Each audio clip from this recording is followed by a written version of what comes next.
Hello, Rachel Johns. Hi, Sophie Green. How are you? I'm very well, thank you. Always happy to see you. In fact, at the time we are recording this, I saw you not that long ago for this podcast, and I saw you extremely recently for your other podcast because I was Yes, a you're a guest. guest. You're a guest on Reading Between Deadlines, and we are talking about one of your favorite books, American Wife, which I really enjoyed. But if you want to hear what my other co-host thought and hear Sophie really unpack the book, then you'll have to look out for our episode on Reading Between Deadlines. It was so much fun. I could have talked to you for hours. I really just love talking about good books with other authors, don't you reckon? Because you can really unpack what actually it is that makes them stand out. It made me realize that I don't actually do it that much because I work in publishing by day. Yeah, We're talking about books all the time, but not like that. And so yeah, I yeah. thought, Rach, maybe we should do more of it on here as well. I think you're I already think, enjoying enough talking with yeah, yeah. about I it. think though that's the thing. What is good for what was I gonna say? What is good for writers and readers, but like, sorry, a book club is really good for it. But Hmm. yes, and yes, I don't have the time. But hey, if you wanted to do this, I think we should have a writers book club where writers discuss once a month, like a Zoom where you get together and discuss a hyped up book and all that kind of stuff. Yeah. Are you committing to a new idea on our? No, I'm saying I don't have time for it, but if you or anyone else wants to take it on, I'd participate. Yeah. It would feel kind of wrong to me if you weren't involved, though. Oh, I'm so tired, Sophie. I'm I totally tired. so listeners slash viewers, what you're doing is watching or listening to us be creative, I guess, on the fly, thinking about ideas and how we might Yes. bring them And to the life. reason is I'm today is probably not the best day for me to commit to anything because I just finished the structural edits for the Lucky Sisters and sent them to my publisher. I have worked, today's Mother's Day that we're recording. Not that anyone in my family seems to care. Oh, that's not nice enough. I did get a bunch of flowers and I'm getting dinner made, but Anyway, I have worked Mother's Day this year. I worked Easter, Good Friday, Boxing Day, and that's my own fault, Sophie, because I take on so many things. But that's why I can't take on anything else, I think, because I'm tired. The moment I pressed send, I just went and lay down in my bed and spread out and lay back and stared at the ceiling, and I was like, what do I do now? Do you feel that after you've sent something off, first draft or edit? It's a weird feeling. I kind of feel like I need to have a lie down, but then there's never an opportunity. Yeah. But I do understand about the tiredness and also understand about the working 7 days a week effectively because that is what we Oh, do. you do it, and you do it definitely as well because you've got your full-time job, but then you all these podcasts, and it's not that we don't like it. It's just that sometimes it feels a bit exhausting. I think like I'm very aware now of my own mental health, and I feel myself on a precipice that, oh, if I don't pull back and be kind to myself for a little bit, things could get dire again. So yeah, Funnily enough, I have felt exactly the same way today. So really, it's not something in the moon cycle, and I'm being serious maybe. Wow. because that can have an effect. And I probably mentioned in the past that when I'm writing a sequence to teach yoga, because Hmm. I do a new sequence every week that I'm teaching, I will look at where we are in the moon cycle. I will look at the weather. I will consider where we are relative to equinoxes and solstices because all of this can have an effect on how people feel. Hmm. And certainly, yeah, the moon cycle can affect tiredness levels. Yeah. So that I haven't checked where we are because of I just was going so to much say, so going tell me, on. because the moon, or is this because of me? Yeah. But you're feeling the same. I think sometimes we just, I think that the danger, and I'm sure a lot of listeners would feel this probably, the danger of doing something you love, right? Hmm. Whether it's as a job or as a hobby, you want to be doing, almost you want to be doing it all the time, Hmm. but that is exhausting and it's really not good for you to be doing it all the time. Like you do need other breaks, if you know what I mean. Or you need breaks. Yeah, you do Some absolutely. form. The field needs to lie fallow, as I'm fond of saying. Yes, yes. And it's really hard for it to lie fallow when there are various demands on our attention, like our visual attention. So social media, Yeah. looking at screens, for example, our eyes would get quite tired doing that. And then there's just a bombardment of words. Even being on Substack, it's lovely, but there are so many words on there. Yeah, I know. Writing I things. know. It's exhausting sometimes. You just want to do it all, but also, so I think in some ways we actually need to schedule downtime. I think that's a good thing. And that reminds me, I saw years ago, there was a photo of a list that the late American country music singer Johnny Cash kept. Mhm. He scheduled worrying. I So love on that. his list, he's like something Kiss June, who was his wife, Yeah, yeah. Oh, I think you've worry. mentioned that before. I love that. And Yeah. then Put that on my to-do list for this week. I really do think I need to schedule worrying because I am an True, veteran. and you know what? I think what happens if you don't schedule it, like it was not last night, the night before. I woke up about 2 and my brain was thinking of all the different things that I was worrying about. And so because I haven't scheduled that time because I'm too busy, it finds the time and that means it takes away from sleep and things like that. Yeah, so that makes me think, yeah, because if you could if you woke up worrying, you could say to yourself, I've scheduled worrying for So 3:45 yeah, tomorrow. true. I'm putting it on my list. So we have a guest today, do we, Sophie? We do have a guest, but I'm also just thinking, right, I think I'm actually going to do that. I think I'm going to schedule worrying and I'm going to keep a worry list. I'm writing it down here. Okay. So listeners / viewers, there we go. Worrying. Our tip for you for this episode, schedule worrying and keep a And worry. write a worry list. I'm going to write a worry list at the beginning of each week, maybe. And then probably when we finish recording this episode, I'm going to get straight onto Substack and post something about it. And you might too. And then we'll be like, hey. This is our worry list. Yeah. Our worry Okay, list. I'll write one tomorrow morning. Right. So our guest, Ky Garvey, she has entered the waiting room. She is a writer and podcaster based in Brisbane. She is the host of Totally Lit, an award-winning interview-style podcast celebrating reading, writing, and creating literature. Ky writes short stories. She is a children's author and an advocate within the disability and carers space. Her debut picture book, Easy Peasy, was published in 2023, and her other writing has been included in several anthologies and recognised in several writing competitions. In 2024, Ky launched the inaugural Totally Lit Microfiction Prize, and Rach, she is coming to us for therapy. Writer's therapy, yes.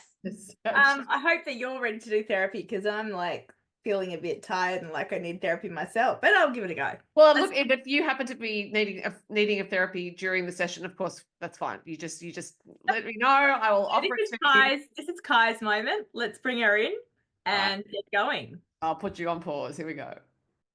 Rach, I'd like you to join me in welcoming our guest, Ky Garvey. Hello, Ky. Hi, Soph. Hi, Rach. Thank you so much for having me. Welcome. Thank you for coming. Now, Rach remarked, Ky, when we brought you out of the waiting room that you have some glasses that she's particularly interested in. I was about to say that again, and I was like, "Oh, we're doing this?" Yes. So Ky's wearing my glasses today, and these are my literary glasses, so that I look a bit the part. But also because I'm a kid lit author as well, I've got bright pink ones, bright blue ones, and so also. These days, as I am getting a bit older, I have to be super prepared. So if I am reading a picture book to kids, don't forget your glasses. I'm like that, I think we all are with cafes and menus and stuff, but I only use them at my desk. These are my other ones. I haven't got my pink ones or somewhere else, but yeah. Anyway, we're not here to talk about glasses, really. Well, except we haven't quite finished the list of coincidences because Ky has glasses and Rach, you have something of hers. Apparently, I'm wearing her dress, which is interesting because I thought it was my dress, but I guess we both got it. We both have matching dresses. Shout out to She Street that do amazing dresses. Yeah. I love She Street. Yeah. It's one thing about writing that I never thought about is curating the look that you have for when you're out and about at literary events. And I suppose as a kids author too, like I find I generally am kind of like I like bright clothing. Sophie and I both wear a lot of pink, but yeah, as a kids author, you'd want to have, fun outfits in a way, I suppose. Yes, I love it. Actually, I can wear bright colors. Sometimes my hair is pink. Yeah, sometimes mine is too. Yes. Very tinted, little bits left. So I do feel like I have been sort of developing like a brand and persona of how I want the world to see me. Yeah. And especially with now that I have a bit of a platform with my writing that I can almost sort of merge into someone else, which is a bit exciting. No, I know what you mean. I mean, I don't know about you, Sophie. You have a few personas, I guess, but like, I've got my writing life and my writing name is different to my what's the word? Personal legal name. Legal name. That's right. Rachel's the same. It's the end. And It's so funny though. I almost feel more like Rachel Johns now than I do the real Rachel. So much so that for my son's 21st birthday, not 21st, 20th, I'm getting ahead of him. 20th birthday last year, I wrote Love Rachel Johns and signed like I did, and I didn't realize until he opened it in front of a whole lot of people and was like, "Oh, thanks, Mum." Well, that would be because I'm the same, because my Sophie Green's not my legal name, but I've had to get used to signing it, obviously. And so there's something that I flip in my brain so that when I'm signing my name, I make sure I don't actually inadvertently sign my real name. Yeah. And I'm quite sure that I would do the same thing, Rach. If I were unconsciously signing, I would now unconsciously sign. So. Yeah. That's the excuse I'm sticking to anyway. I don't know if you ladies have found, the other day I was having coffee with my bestie and she called me Ky for the first time, and I kind of did a double take because I've kind of have just transitioned from Kylie to Ky, and everybody calls me Ky now, and I'm like, oh, I am Ky. Yeah. No, that's the same. I've got a couple of friends who have different first names to what their real first names are. And the ones that I've met before they changed their names, like before they had publishing contracts or the, author brand, as we were saying, I will always call them their old name. It's sometimes frustrating if we're in areas where I shouldn't be. But then the people that I've met since they were published and later found out their real name, I'm like, no, I can't use your real name. To me, you're Yeah. yeah. It's a funny thing. I know one of the friends you have who has quite a different writer name to real name, but I can never remember her real name because I first met her as her writer. Sorry, everyone, we're talking. I thought we better not use actual names of people and point people out. So like it's a little bit of a weird conversation here. It is challenging though, just to remember people's names at all, let alone their real name and their writing name. That is so true. I can't even remember my own kids' names most of the time. So, Well, so therefore, interestingly, we all have variants of our names that we use for writing, and I like it actually. I like having a different writing persona, and as an adoptee with 2 different birth certificates, I'm not particularly attached to names. So that's part of it as well. But we're not here to talk about me. No, we aren't. Here to talk about I do like it. And Ky, I would love to know, why did you decide to come on for writing therapy or writer therapy? I don't actually have an official name for it. Well, I do need therapy on many levels. But with writing therapy, I call myself a writer who doesn't write, in that I have launched a writing career with very little content, in that I'm a mum to 2 boys on the spectrum.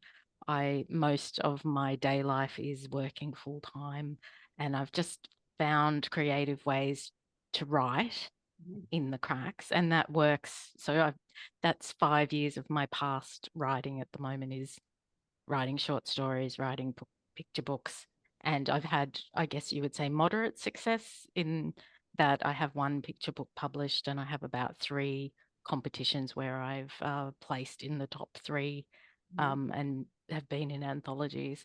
But I'm at that crux of, okay, you've got to do something bigger and longer. You can't just keep trying to, I feel like I'm sort of pretending at being a writer, because an 80,000 word novel is a massive job, and I look at it with terror. Do you want? I know you probably say that. So let's ask one question: do you want to write a novel, or you just feel like you should write a novel because you feel like picture books and short stories is not real writing? Well, I do always say I just write picture books, which is not the way to frame it at all. No. I write picture I just write romance. Yes. Yeah. Although you're very successful at writing romance. No, but yeah. That I think I do have a novel in me, and my initial plan, like when I was dreaming of a writer, was writing a novel. But when I assessed my life, I was like, how will you ever do that? Let's try some different ways to get yourself established a bit. And I'm happy with the results in terms of, okay, I've entered things. Obviously, I'm not misguided in thinking that I've got a little bit of talent in my little finger sort of thing. But then, yeah, there's a few, as you can hear by the way I'm talking, there's still a little bit of that imposter syndrome and like, oh, are you going to be good enough to do the real work involved? And so that I'm sort of going, okay, I'm going to have to be disciplined and I'm going to have to plan and I'm going to have to, I don't know my ending of any of the novels I have in my head. So that sort of stops me from actually starting. Not away. My favorite quote is the E.L. Doctorow quote that says, oh my gosh, where is it? Something about you, oh, where is it? It's about, it's like driving a car at night. You never see further than the headlights, but you can make the whole trip that way. Yes. What I'm that's hearing, excellent. and Sophie, it's the best quote. What I'm hearing, and Sophie will be better at this than me probably, is so much fear. Yeah. Yes. Well, lots of fear of also, going, oh, as you people are said, going to imposter find syndrome. out I'm a Well, pretender. yeah, you need to get that out of your head because it's imposter syndrome, definitely. And you know what? I don't know about Sophie. I don't think Sophie has it, maybe because she's like got it together better than me. But I've been published now for 12 years. I've been trying to writing since I was 17. I'm 45. So if you do the maths, it's quite a few years. I'm not, I still, when someone says to me, oh, what do you do for a living? I like trip over the words I'm an author because I feel like such a fraud and I still don't feel like I'm any good. So part of me, as I said, I'm sure Sophie's got more helpful things to say. Part of me is that unfortunately, I think that's just part of the course for a lot of us who write. And you kind of just have to accept that and decide, am I going to let that beat me? Or am I going to, go past it? Anyway, so what's your thoughts? There was a lot. There's a lot in what you said, Ky. Like I was just making some notes. The first thing that I noticed was that you said, "I'm calling myself a writer, but I don't have enough content." How much is enough to call yourself? Well, yes. Who decides? Like this is the thing with this arbitrary idea of who gets to call themselves what. I think is part of it. Yeah. And this is something that a lot of mediocre white men never suffer from. I was about to say, I bet like a middle-aged white man, or I should say maybe a mediocre white man, would have written half a novel, right? No idea if it's any good, might never finish it, but would be going around telling everyone he's a writer. Yeah, and that's probably why I say mediocre white man is it's important to understand the context for these beliefs, how we came by them. Because when you have been conditioned from a young age to think that you're never going to be good enough no matter what you do, and within the structures of capitalism and productivity culture, and that these are actually masculine constructs, women are never going to think they are good enough for anything, but it is therefore a revolutionary act to start believing that you are good enough for everything. So that's partly why I do this podcast. It's why I talk about things the way I do. It's really hard to get there. It's not like I suddenly emerged and went, oh my God, yeah, amazing, everything. And I still do have moments of imposter syndrome, but I also recognize it now as a weapon. It's like, okay, I'm feeling like that. All right, why am I feeling like that? How can I wield that? How can I use it as some kind of motivation to get beyond where I am? And also just recognize it for a normal range of doubt, actually, which we should have about our work in order to be great. So the whole piece about content and how much is enough content, any amount of writing, any piece of writing you have done is enough content, because one piece of writing that you've done might positively impact untold numbers of people. You were talking about school. That's so true. You're going on school visits with your picture book. That's one piece of writing that has a lot of power. So, and I think for any writer of picture books who might think I need to have more words in order to demonstrate that I'm a real writer, I think the kids who love your books would disagree. Yeah. I have to admit, I have had like little people specifically come to writing events because Easy Peasy has been their favorite book and that they have loved it and shared messages of, I've tried something again because I read in Easy Peasy that it's okay to ask for help and to keep trying if you aren't succeeding, to just get up and try again. So that message sounds like you need to listen to your own message. Yes.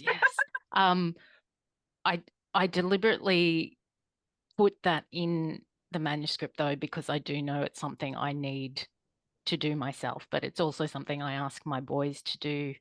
Like when they were coming home from school and having a hard time, and I'd be like, tomorrow's a new day, let's get up and try again. But I recognized that I have to be doing that myself as well, like leading that life to demonstrate, well, things can be really hard, but you can do hard things if you persist and try again. So I love that message, and I wanted to share that. And with other picture book manuscripts, I've got other messaging similar or around experiences my boys have had with their life living with autism. And some of the things that I'd like to share with kids about how to support children in their class or their friends at sport, that they can see they're struggling and how they can reach out and connect. And I think that is one thing where I get a bit trapped in a cycle of trying to raise my writing profile so I can get those messages out. But then you're not writing, you're doing the social media hustle for people to know who you are. And it turns into this big cycle of work. You're creating work for yourself, but you haven't actually got the next publishing contract or the next piece of writing written, but you're putting a lot of like work into being seen. And it is actually like a totally different body of work to your actual writing. And it feels sort of like you're going around in a circle, going, I really want to share these messages, but these messages aren't actually published anywhere yet. So you feel a little bit like a little mouse running on a wheel, trying to figure out, okay, what is my goal? What is it that I'm wanting here? Do I need to be writing some articles for Mamma Mia and hoping some of those might go viral? I would think that's, you just said, what's my goal? What do I want? And I feel like that's the thing. I think so much these days, it's like we think we should be building our brand, building our platform and doing all these things on social media and writing articles. I personally, hand on heart, think most of that doesn't sell books. But if you haven't got a book to sell, then it's definitely not going to sell books. Yes. So my thing would be, sorry, writing therapy here's the tough thing, is write the next book. You've got those ideas there. You've got to move past that imposter syndrome. If you've got, like saying you've got ideas for more picture books, then write them. If you want to write the novel, give yourself little chunks and, maybe a goal or a deadline. I don't know what type of book it is, but there's competitions and stuff out there, like give yourself a deadline. But I would personally not be worrying about all those other things you're worrying about. Put it on. So Sophie, it was before you arrived, we were talking about worrying. And I said that I am, I just feel so stressed, so overwhelmed with lots of stuff on at the moment that I'm waking up in the middle of the night and worrying about things. And it's because I've realized I don't give the time during the day to worry about those things or to, and so I'm trying to say is, maybe allocate time to think about those things. Sophie and I are going to start this new thing where we're going to write schedule time to worry. Yeah, schedule time to worry, write a worry list. So write all that stuff down that you're worried about and then put it aside for, I'm going to start tomorrow morning on Monday with writing my worry list, everything I'm worried about this week. And it's similar to what you're saying now, I think. And I heard Elizabeth Gilbert speak a while ago and she put it down as like, give fear 5 minutes of your time and then tell it, okay, that's it now. You've had your moment. I'm no longer, listening to you. Me listening to you here now is that there's too many things stopping you from, you're worrying about all the other things and you say you have limited time, which we all totally understand. I wouldn't be putting time into writing articles for Mamma Mia if you don't, like, it depends what you want. It gets back down to that. Because if you really just want to get a message out and you don't care, but that's more important to you than writing another book, then write articles, that's great.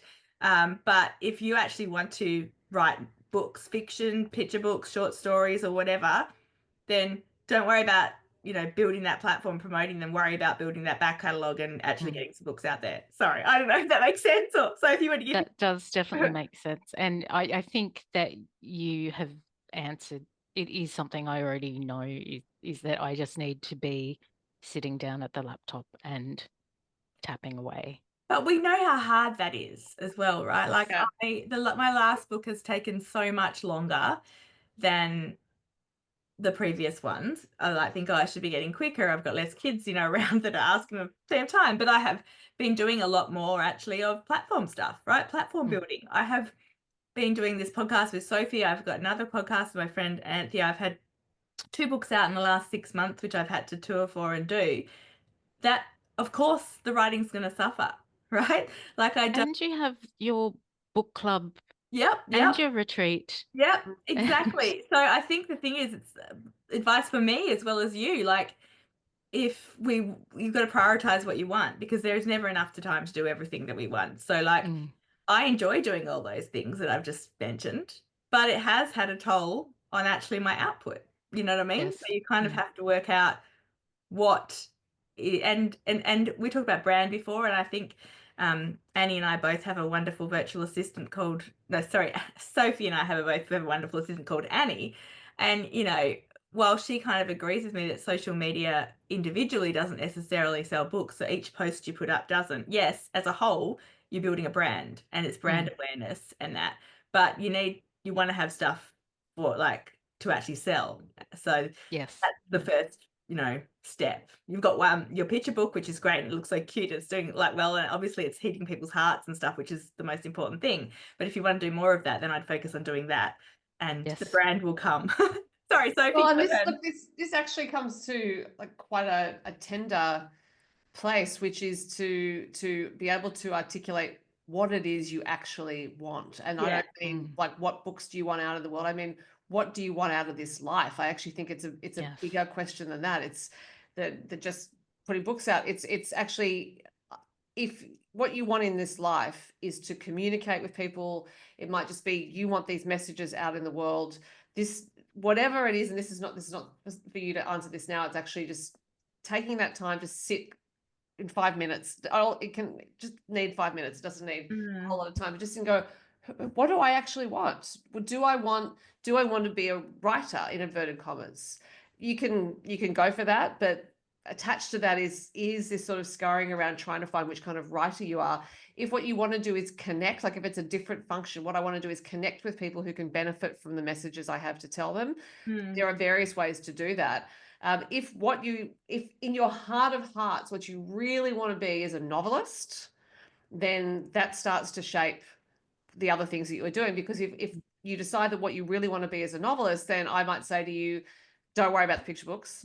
Actually, just focus on the novel. But it really is. That's why I'm saying it's a tender thing to admit to ourselves what we really, really want in this life, particularly when we have small people who are dependent on us. And happy Mother's Day, by the way. We're recording on Mother's Day. Happy Mother's Day.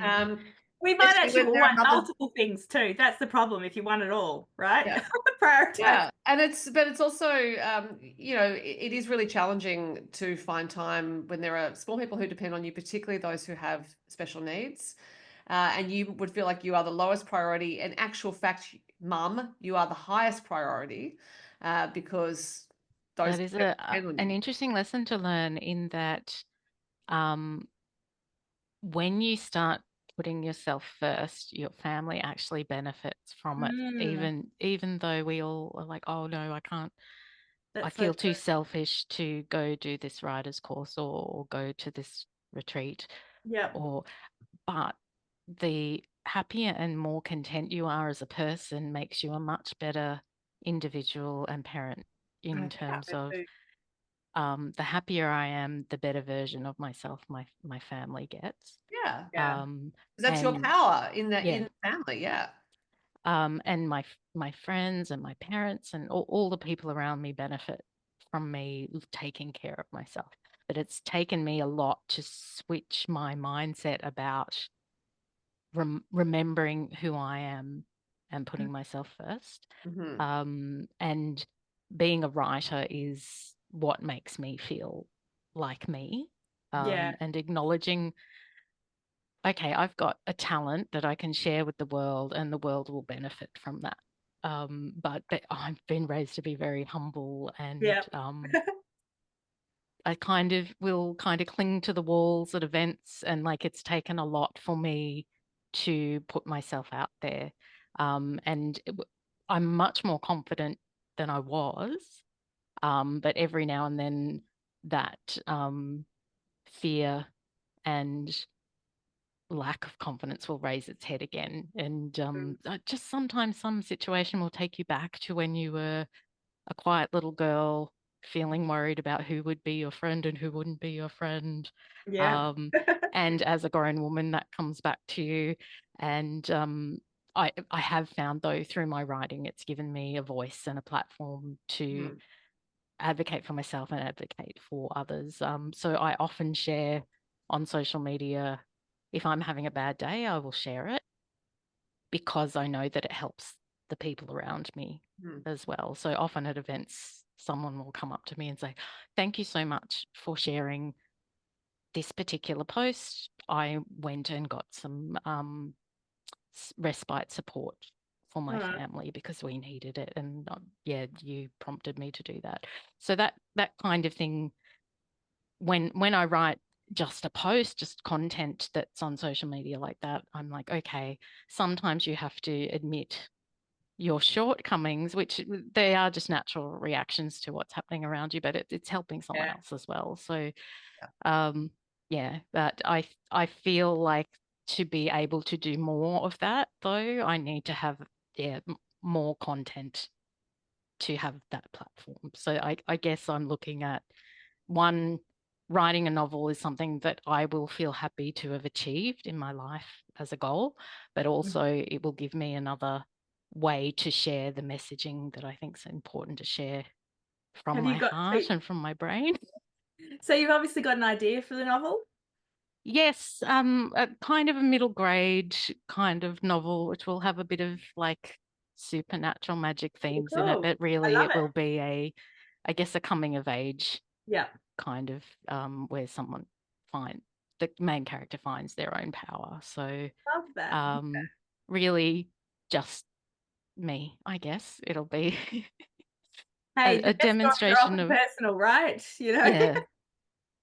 Of just that discovering your own inner strength and the power that you have within, because I think especially young girls coming from their tweens to their teenage years don't recognize their own power that they have. And I think it's a really important message. And often women especially don't recognize their inner strength till they're in their 40s and older. You know, we go leap from high school to uni to having a family, we're suddenly raising kids, and our life is not our own in many ways. And as our children grow and they're less dependent on us, we need to find who we are before they leave the nest as well, because there's that transition of your life changes because your children's life changes and they don't need you as much. And then you're I'm kind of there. Who am I? 18 and 20, so I relate. And I find like my boys, they're both out of high school now and out in the world, and I do still provide a lot of care and support to them with executive functioning and things like that. But less and less they don't require me for physical care and things like that. And you just sort of go, oh, what am I going to do now? It used to be, for a long time, it was me and the boys against the world. Now that's not what it is anymore. Okay, I need to figure out who I am. It sounds like you're definitely in like a transition stage. Well, my husband as well and I are like, oh, we're so close to freedom. Yeah. So one of the I guess positives of the boys growing and becoming more independent is me being able to grow my writing career more. So 10 years ago, I wouldn't have been able to do any of the things I'm doing now. But as they are leaving the nest more, although still living at home, I can sit down and write, or I can do an interview with you guys where I'm not worried about who's knocking on the door or who's murdering who out there. Yeah, So it's quite a change, and it's freeing, but it's also, yeah, I can see what you mean. It kind of makes you analyze your own life and go, well, that was kind of who I was for so long. Who I am now. Who am I now? it's probably quite poignant on Mother's Day that we're talking Yeah, about that as well, because for some mums it's a beautiful day, but for others it has a little bit of grief around it and a little bit of I guess you have an idea of who a mother is and how your family will treat you on Mother's Day, and some mums just don't yeah. get that. Some families forget Mother's Day altogether. Mhm. Yeah. But I have been seeing a lot of people saying, take your own Mother's Day back. Oh, And so I took my mum out to a high tea with oh, cocktails and things lovely. today, and it was lovely. Um, That but sounds nice. yeah, I think when you're starting to embrace your writing career, it is very kind of about you. Yeah. Like it's such an individual process. And you do have to, like, even no matter how much support you've got around you, you do have to sort of take it seriously yourself, right? And that's Yes. like, yeah. Mm. And even like there is quite a lot of investment in writing as well. Like if you're doing courses or attending events, and that networking side of things and going to conferences, and you're sort of looking at each cost going, will Can this I investment justify be that? Yeah. worth it? Who will I meet? Will it lead to a contract if I do this? And Yeah. it can when there's not a lot of money coming in from your writing, you're feeling very, very self-indulgent Mm. spending that money as Yeah, well. yeah. And also being careful who you give your money to as well in terms of assessments Yeah, that is and so true, actually. Like, yeah, Sophie and I have had plenty of people ask us, should I do a manuscript assessment? Should I get someone to do this? And I mean, Sophie is a publisher in her day job, and I've asked plenty of other publishers as well as Sophie, and the majority of them say you don't need to spend that money. We want the manuscript fresh and stuff. And so, like, I'm not saying you shouldn't do it, but there are plenty of people out there with no qualifications offering manuscript assessments. They don't necessarily know anything more than people, like, so you really do have to be careful working out where you're going to spend money like that. Yeah. yes. And do you read? Well, and I'm going to, what I'm hearing, Kai, is you're doing a lot of activities and you're spending money, and this is perhaps going to be the tough part of the writing therapy, which is to say I thought I was already tough. it's not just putting a lot of pressure on the eventual writing. So if you're doing these things thinking, is this going to be a True. contract? Like that's really squeezing the writing itself to have to perform something that it's actually not built to perform. So that's why I'm going back to that question of what you actually want out of this. What do you want to be, what do you want to achieve? It's the writing itself needs to be the priority in so many Yes. ways, and all those other things you're thinking about doing are ancillary to that, hopefully can help that, but really the writing itself needs to be able to breathe so that it can be the vehicle for you to get that contract and find that publisher and reach readers. So because I do see this a lot as I used to be a literary agent as well, and I see I've seen so many writers thinking that they're thinking, oh, I need to do this, I need to do that, that's going to be the thing that gets me here, that's going to be the thing that gets me there. It's like actually the writing ultimately is the thing. Yeah. And the in terms of social media, I reached a position quite a while ago where I see it as an opportunity to connect with readers, and it's also writing. So every post I put up, even if it's short, is a piece of writing. And so I just treat it as like, this is a writing exercise, and I do it with my country music stuff as well. It's all an opportunity to write. And so therefore it's not wasted time in that respect. It's not that thinking, is true. oh, this is I don't really want to have to do this. And you certainly don't have to do it. Probably you don't have to do it as much as Instagram and Facebook would like you to. Let's put it. That's a very good point. Because Meta would love you to spend all day be on there all day. On their platforms, because that would be great for them. If we all stop doing that, they won't have a platform to monetize. So it's just that thing of if you can change the perspective on different pieces of writing, I guess is what it is. Like if I'm writing this post to go on Instagram and Facebook, it might only be 3 lines. Can I have fun with those 3 lines and make a piece of writing there? And then that all starts to build the viewer or reader's sense of who you are as a writer, so that when you do put a new piece of writing out into the world, like, oh, I feel like feel like I know her. I feel like I know what to expect here. This is also part of building the brand, is just every piece of communication you have with the broader world goes towards their perception of you as a writer and as a storyteller. So I think it's work I've certainly had to do, is why I'm talking about it from this perspective, is that it's not like I just magically went, oh, social media is fun. I was appalled when I realized that I was going to have to do it initially, because I thought, I don't have the skill set for this. Yeah. I don't want to have to do this. But it is hard work. It's hard work, but I wouldn't be here now without it, because I wouldn't know Rachel. That's how we connected to do this podcast. Yeah, that's true. I must say I'm slightly on a different tack. So I've gone through, like, I think you go through stages of social media too, possibly. Well, I have.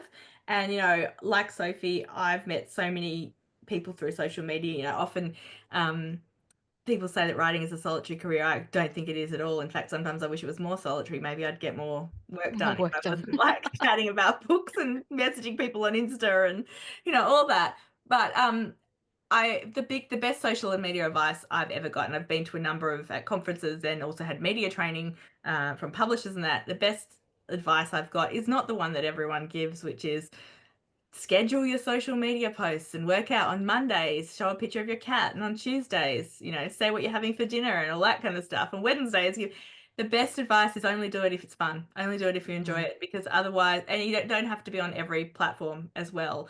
And there's times like I have felt that I don't love social media aspect of my job as much as I once did. I'm much preferring this podcast and you know, the longer form of writing things on Substack and things like that. So I'm not doing as much as I once did, you know, like I just think we need to give ourselves permission to do the things we enjoy. And if they help, good. If they, you know, like I don't think social media, it helps connect with people, it helps build a brand, but I don't think it sells and sells and sells the way people think, and that there are other ways you can do that. And the best one, of course, although we can't control a lot of the things, the best thing is to write the best book we absolutely can and hope, you know, like, but as Sophie knows, and I know, you know, a lot of publishing is reliant on, you know, other people talking about your book and that. And I guess that's where we hope that you make those connections and socials and stuff. But the reason I do social media, I think now it's a bit like Sophie. I'm still there, even though I don't really think it sells books. I'm there because of the connections I've made. And like you said, people that have come to events and have met me online and have read my books and stuff and will say that, you know, my writing has helped them through a dark time. And, you know, I get messages from people who are talking to me about the tennis, even though I know nothing about tennis. I should direct them to Sophie, you know, and just, you know, lunch today, I had a lot of readers send me a like Happy Mother's Day message. You know, it's a beautiful, that connection. So I'm on there because I value all those connections that I've made and I don't want to step away kind of thing. So yeah, I think don't do it if you don't like it, because I just really don't think it's as big as everyone thinks it is. I think that it has changed a great deal in that things are not reaching the people you think you are reaching. 100%. But for me, because I spend like 8 hours a day in my day job and my attention is on that during the day. And on weekends I do get out to writing events and things, but really my window to the world is social media. And I think it's a lot of people's connection to the world. That's why that's the good side of social media, and the fact that people are less lonely and stuff because of it. Yeah. So it is content that I produce every day, but you know, I really would prefer to be producing a novel. Then do that. Yeah. That is very much what it is about. Honestly, the social media side of things, because you can try to guess the algorithm. But I'm on TikTok, and I joined it because at the time publishers were all very interested in writers getting on TikTok, trying to have a viral moment. I've stayed on there making content mainly because, and I make quite different content on TikTok than I do on other platforms, mainly because I know that there are actually some writers on there who appreciate the information I'm giving them, and they're more responsive on TikTok. I am certainly not looking to go any kind of viral. I'm not even looking to get, you know, however many thousands of followers. I'm just on there because I think, oh, well, I have the information, it's useful, and I can share it better on this platform than I can on the others. Yes. So I'm just going to keep doing that. And therefore it's fun for me. It doesn't take long to make the videos. And back to the point about it being fun, it sounds like for you, social media is not so much fun as it is a box that you're ticking because you think you should. Yeah. You can always, once you have written that novel you want to write, you can come back to the socials and start to build those social connections again through it. It is not going to matter that if you take a break. It's not going to matter if you weren't there for 6 months while you were. Yeah, that's so true, actually. Like no one apart from Mark Zuckerberg, because he could probably see everything at all times. He's going to notice. It'll be totally fine. I've had friends who've had Kai's not posting today. We better reach out. It's so funny. I've had friends that have had 4 or 5 years between books and thought that was probably, and haven't really actively posted in that time. Come back, book's huge success. Like, yeah, I think that Sophie's 100% right by that. The other thing is, I don't know if you've got them on your phone anymore. I took Facebook off my phone. I've still got Instagram because it shares stories and stuff, but I'm actually a lot less on there. Sophie doesn't use it to scroll, she said before, whereas I do kind of, you know, that. So not having it on my phone helps me not do that. And like last weekend I was away, I had my laptop, but where I couldn't really connect. We nearly my phone crossed paths, Rachel, because Oh, we were yes, at the same same thing. festival. Yeah, and where I was staying, there was no Wi-Fi, and even the hotspot on my phone wouldn't work. So I didn't check Facebook the whole weekend because it's only on my phone. Didn't miss it. So what I would say as well is, like Sophie said, write the novel instead, and I 100% agree. But you don't need to. It doesn't have to be all or either. But maybe just cut back a little bit. You know, decide I'll post on Facebook update once a week or whatever, or Instagram. Do it if it's fun. Yeah, if it's fun. Yes. You know, if you like it and you miss it, then post occasionally, but don't let that take up the time that you could be writing. And in terms of like, so listeners / viewers, before this interview, I asked Ky if there are any talking points you'd like us to address. And one of them was that you said, what if I don't have enough plot? Middle grade novel, but not knowing the ending is preventing me from getting started at the beginning. Rachel and I do not know the endings to our books, but when we start them, I don't ever want to know the ending because the characters tell me things and they change the story so often that even if I thought I knew what the ending was going to be, it will absolutely not be that by the time I get there. So some of my favorite authors too are the same. Marianne Keyes, Leanne Moriarty. I've actually got here we go. I've just found it. Authors that don't know the ending and don't like plot as they go. This is just a handful, but they're, you know, reasonably successful ones, you'd probably say. Nora Roberts, Stephen King, Leanne Moriarty, Harlan Coben, Lee Childs, Bryce Courtney, John Marsden. And yeah, like there's not one way to write a novel. So I would say just try and take the pressure off yourself. If you've got an idea, see where it takes you. The other thing I would always say, I mean, obviously you're already published, but what I would say to a completely aspiring author is, like, this doesn't have to go anywhere. Like, yes, you want it to, and you're investing time, and you know you don't want to waste all that time, but don't put so much pressure on your first draft. I'm just reading Emily Henry's newest book at the moment, and when I read a novel, I often like to sort of Google how does the author write and read articles kind of about it. And she said the only way she ever gets a work done is to tell herself, and I've heard this in various forms for different people, is that it's okay for the first draft to be shit. And it's true. Like, you don't have to show anybody, but just get it out there in some kind of form, like spit it out, and then, you know, go from there. But I think we put so much pressure on ourselves because we're reading books that are already published, and we're thinking, we often compare our uneven started manuscript to, or sometimes not starting it is kind of, it's still good if you haven't started, like it's still got that potential, but when you actually start it, then suddenly, you know, so I think, yeah, we often compare ourselves to other people. We've got to remember that those books have been polished, they're out there, and that ours will eventually get there. Well, I'm just to your point about Nora Roberts not knowing the ending. If Queen Nora, the workhorse of contemporary fiction, doesn't know how her stories are going to end, I think we've all got permission. I mean, the fact that she writes at such a pace and she clearly is not planning ahead. I know many people like that, yeah. I've also got on my arm, I've said this before, trust the magic, and I do believe there's an element of magic in writing. Oh, I love that. And it's like trusting your subconscious, because I do think, you know, when you're writing, when you're walking the dog or whatever, when you're feeding kids or walking or driving or working or whatever, your brain is always thinking, even if you don't even realize that it's thinking about your story. So, you know, put stuff out there. Don't question it. Like I just write, and now I realize I put stuff down sometimes. I think, why did I write that? But I just leave it there. And more often than not, it means something later that I didn't even know.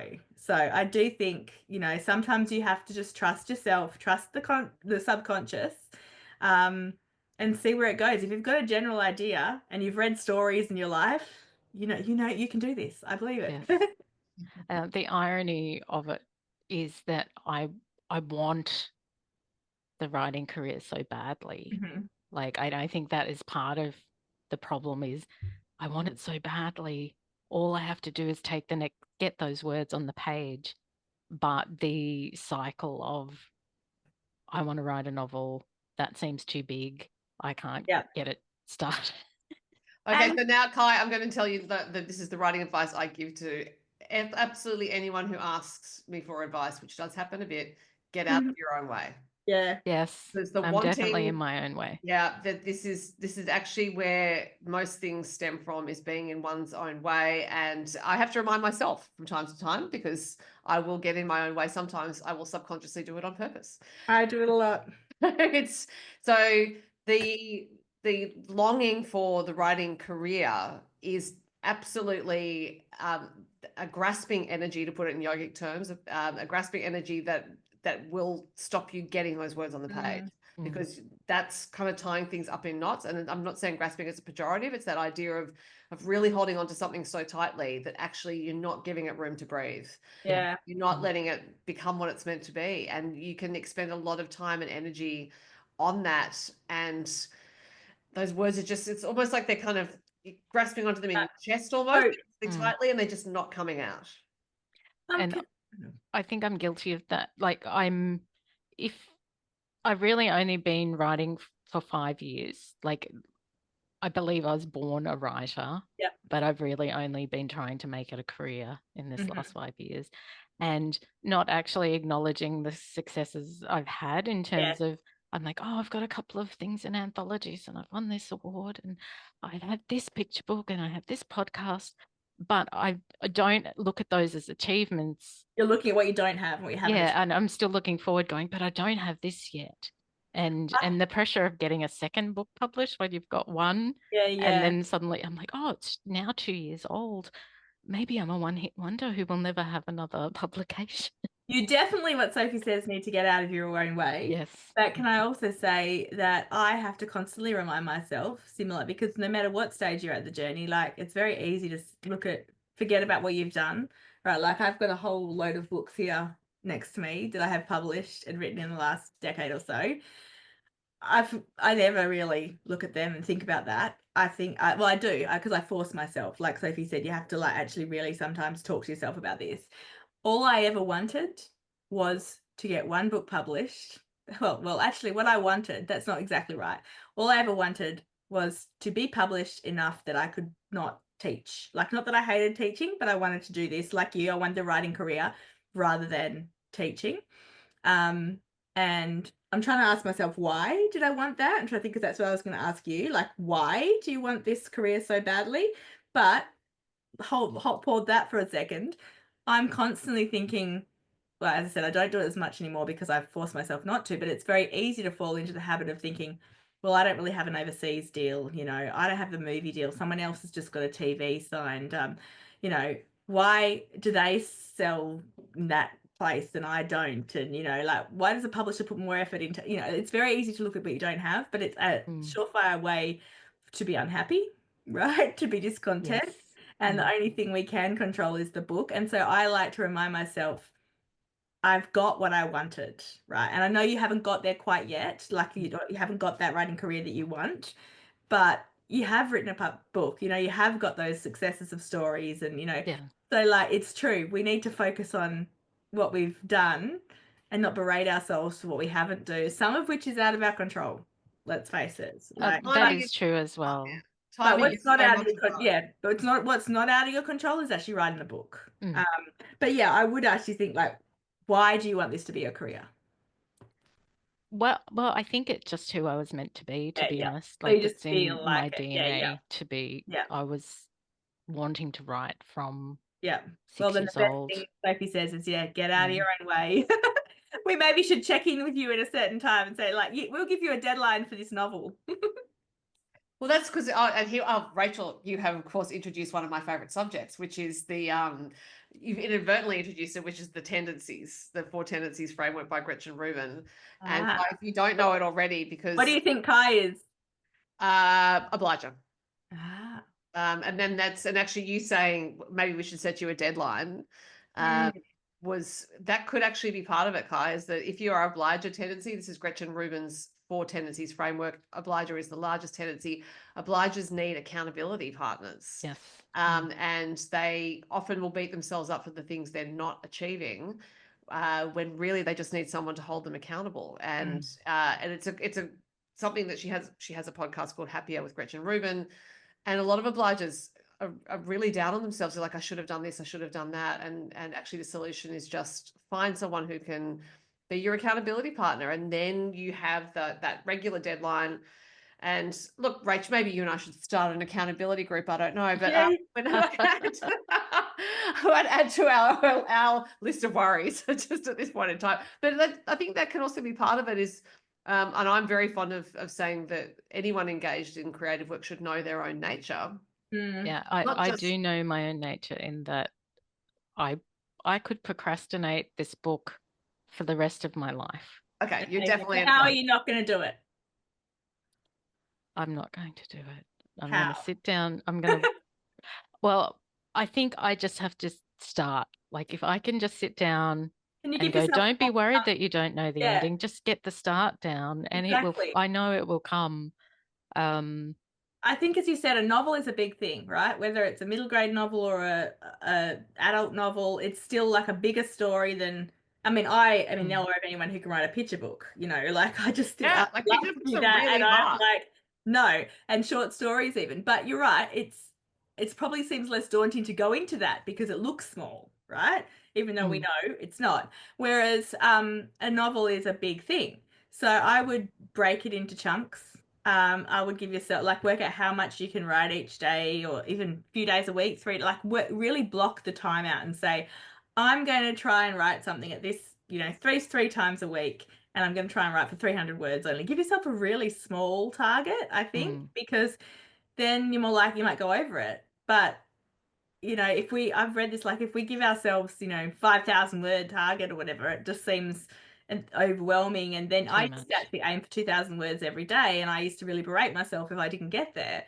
And now I don't know, this last book, probably why it took me so long, I haven't really even kept track of words per day. I've just kind of really felt my way into it and just let myself write. Some words is better than no words at all. Yes. So don't give yourself a big goal. Yeah. Well, we're going to stand in for your accountability partner here, Ky, and tell you it's going to be 300 words 3 times a week. There you go.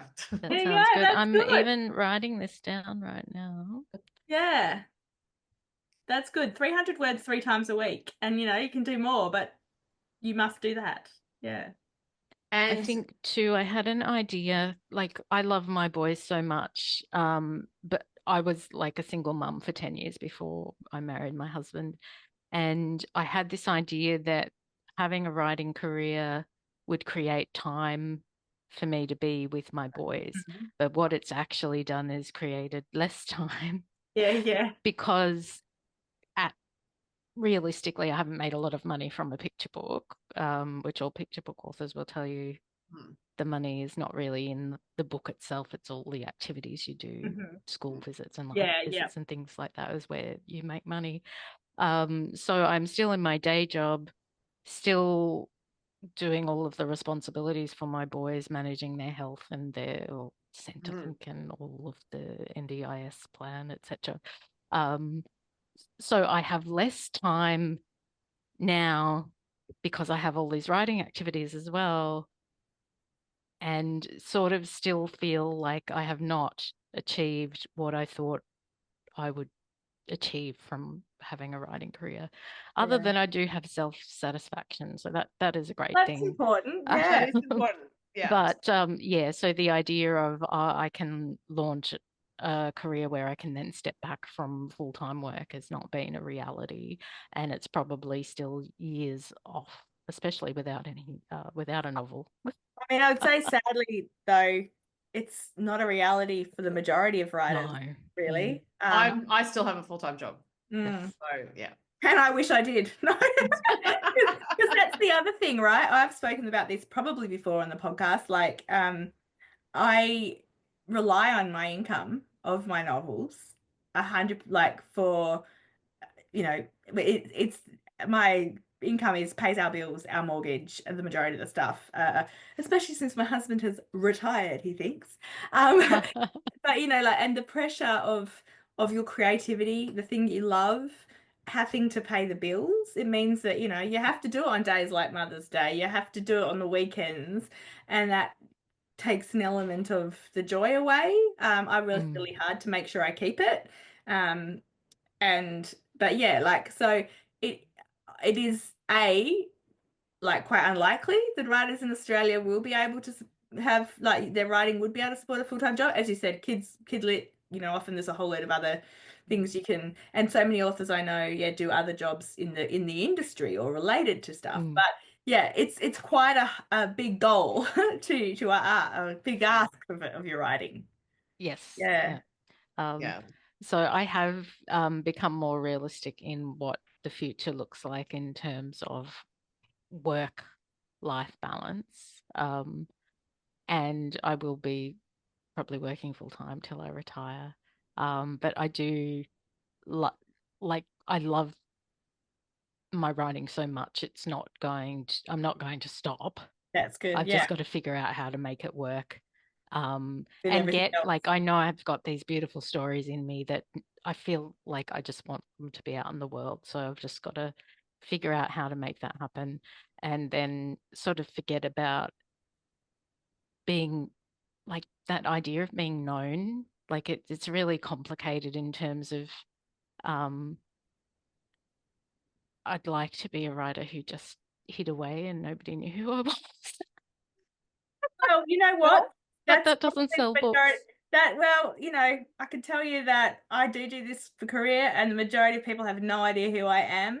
So you don't quite need everyone to know who you are to make it a, you know what I mean? No, that, yeah.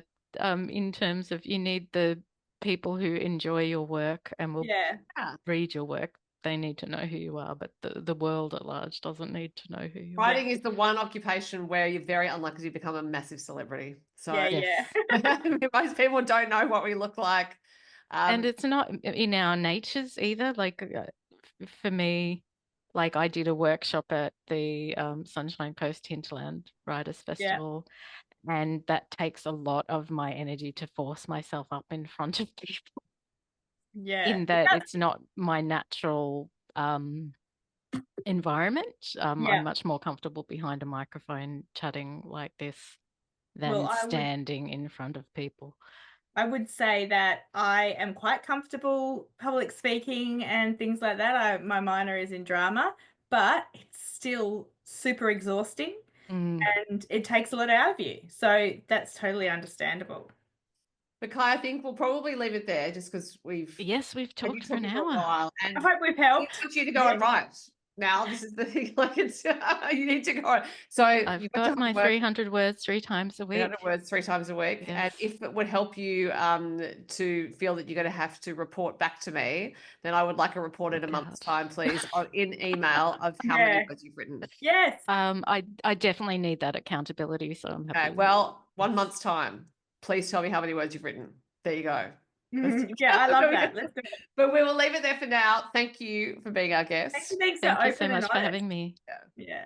Rach, I often feel like I'm being too stern when I'm basically telling people to get out of their own way, but and also when I'm saying that they're loading up the writing with too much. But I know it myself, and I'm sure you felt it as well. Is that we want it to do a lot for us. We want it to change our lives. Often that is the goal. And we can do it for other things in our lives. If only I can achieve X, Y is going to, you know, so.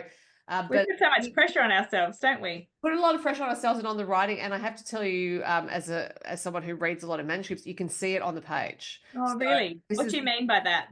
It's not a technical thing, and it's the same as I can tell straight away when someone's got it. Is when someone's Interesting. Tending to tell a story to an audience as opposed to wanting to be a writer or wanting to just document something, whatever it is. There's a different sensibility that happens from the get-go. So I'm reading a manuscript and I'm thinking, oh yes, I get the feeling, the tingling feeling, but that doesn't mean I can publish that book. That's the other hard part about it, is because timing is really important.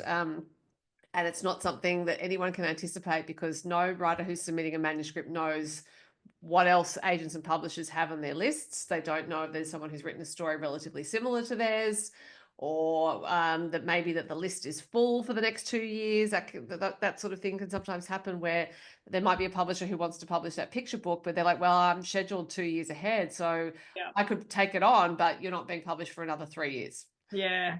So all of those things can happen, and there is no way to avoid that, unfortunately. Yeah. So all I can say to anyone who's listening who wants to write or any creative activity, do it because you have identified why you want to do it, and that, as I said in that conversation, that very tender moment of who we want to be, and it is all bound up in our creative output. And that's why I kept saying why, why do you want to write this book? Why do you want to be on socials? Why do you want to have a writing career? Because I think you need to know your why. There's a great TED talk about knowing your why. I can't remember what it is. I'll maybe find it and try and share it, but it really resonated with me. It's not about creativity. I think it was about building brand in like the corporate world, but it really made me think, we need to know why we do this, because our why sort of sustains us. Yeah, because there will be times when there's nothing else to sustain us. Yes, times like you and I both said it today, we're really tired, and there are various things going on, and sometimes the why is the motivation to keep going. Yeah, so true. So on that note, thanks for listening, everyone. What is your why? What is your why? Let us know in the comments if you want to. Again, it's a tender moment. It's a tender moment. I want to just do another, I know she's not here, but a thank you to Ky and the other people so far that have done writer therapy with us, because we can be tough, and it does take a lot to put your fears out there, and your, not just fears, I can't think of the other word, but like, I really appreciate it, because I think there'll be a lot of people feeling like Ky does. Hopefully other people get something out of this conversation as well. Yeah. So thank you, listeners/viewers. We appreciate your time and attention. And look, here's the kind of salesy part of it. If you'd like to leave a review and rate us, or like and subscribe if you're on YouTube. Yes. Appreciate it. Thank you for your time. Rach, thank you for your time. See you soon. Thanks, Soph. Bye.